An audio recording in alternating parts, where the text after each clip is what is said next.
بسم الله الرحمن الرحيم. عن ابن مسعود رضي الله عنه قال قال لي النبي صلى الله عليه وسلم اقرأ علي القرآن إلى آخر الحديث متفق علیہ. یہ بخاری کی 4582 نمبر حدیث ہے. حضرت عبداللہ ابن مسعود رضی اللہ عنہ کہتے ہیں کہ مجھ سے نبی صلی اللہ علیہ وسلم نے فرمایا اقرأ علی القرآن، مجھ کو قرآن پڑھ کے سناؤ. تو کہتے ہیں قلت یا رسول اللہ، میں نے کہا کہ اے اللہ کے رسول، اقرأ علیک وعلیک انزل، میں آپ کو قرآن پڑھ کے سناؤں حالانکہ قرآن تو آپ پر اترا ہے. قال، آپ نے فرمایا انی احب ان اسمعہ من غیری، میں چاہتا ہوں کہ میں کسی اور سے قرآن سنوں. فقرأت علیہ سورۃ النساء، تو میں نے ان کو سورہ النساء پڑھ کر کے سنائی. حتی جئت الی ہذہ الآیہ، جب میں اس آیت پر پہنچا فَكَيْفَ إِذَا جِئْنَا مِنْ كُلِّ أُمَّةٍ بِشَهِيدٍ وَجِئْنَا بِكَ عَلَى هَؤُلَاءِ شَهِيدًا،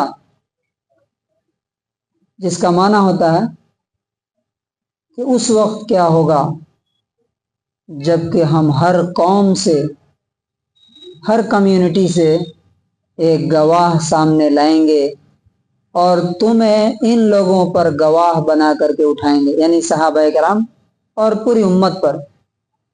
گواہ کا مطلب کیا ہے؟ نبی اور ان کے نقش قدم پر چلنے والے لوگ قیامت کے دن گواہی دیں گے کہ ہم نے ان کو بتا دیا تھا، آپ کی بات ہم نے ان کو بتا دی تھی، انہوں نے نہیں مانا، اس کا ذمہ دار میں نے. تو حضرت عبداللہ ابن مسعود رضی اللہ عنہ کہتے ہیں قال حسبک الآن، نبی صلی اللہ علیہ وسلم نے کہا کہ بس کرو، بس. فالتفت الیہ، تو میں نے جب آپ کو دیکھا پلٹ کر کے، فاذا عیناہ تذرفان، تو میں نے دیکھا کہ آپ کی آنکھوں سے آنسو بہ رہے. اس سے ہمیں کیا سبق ملتا ہے؟ یعنی نبی صلی اللہ علیہ وسلم کیوں رو رہے تھے؟ کہ جو ان کے اوپر ذمہ داری ہے کہ لوگوں کو بتانے کی اور پریکٹیکلی وہ کر کے دکھانے کی، کہیں اگر اس میں کوئی کوتاہی ہو گئی تو اللہ تعالیٰ کو کی سزا کا اور اس کے عذاب کا کیسے مقابلہ کر. نبی صلی اللہ علیہ وسلم، ہمیں کیا سیکھنے کو ملتا ہے؟ کیا اللہ اور اس کے رسول نے جو ہمیں بتایا اس پر ہم عمل ویسا کر رہے ہیں کیا؟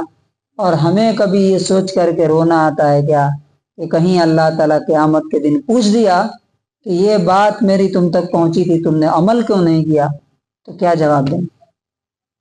اور کیا اس بات کے لیے کبھی انسان تنہائی میں روتا ہے؟ دنیا کی چیزوں کے لیے تو رونا عام ہے، لیکن کیا اللہ کے ڈر سے، اللہ کے خوف سے اور قیامت کے ڈر سے جس طرح نبی صلی اللہ علیہ وسلم روتے تھے ہمارے آنسو کبھی نکلتے ہیں؟ تو اللہ تبارک و تعالیٰ سے دعا ہے کہ اللہ تعالیٰ ہمیں بھی وہ ڈر، وہ فکر اور اللہ کا خوف عطا فرمائے جو نبی صلی اللہ علیہ وسلم نے ہمارے سامنے پیش کیا. سبحان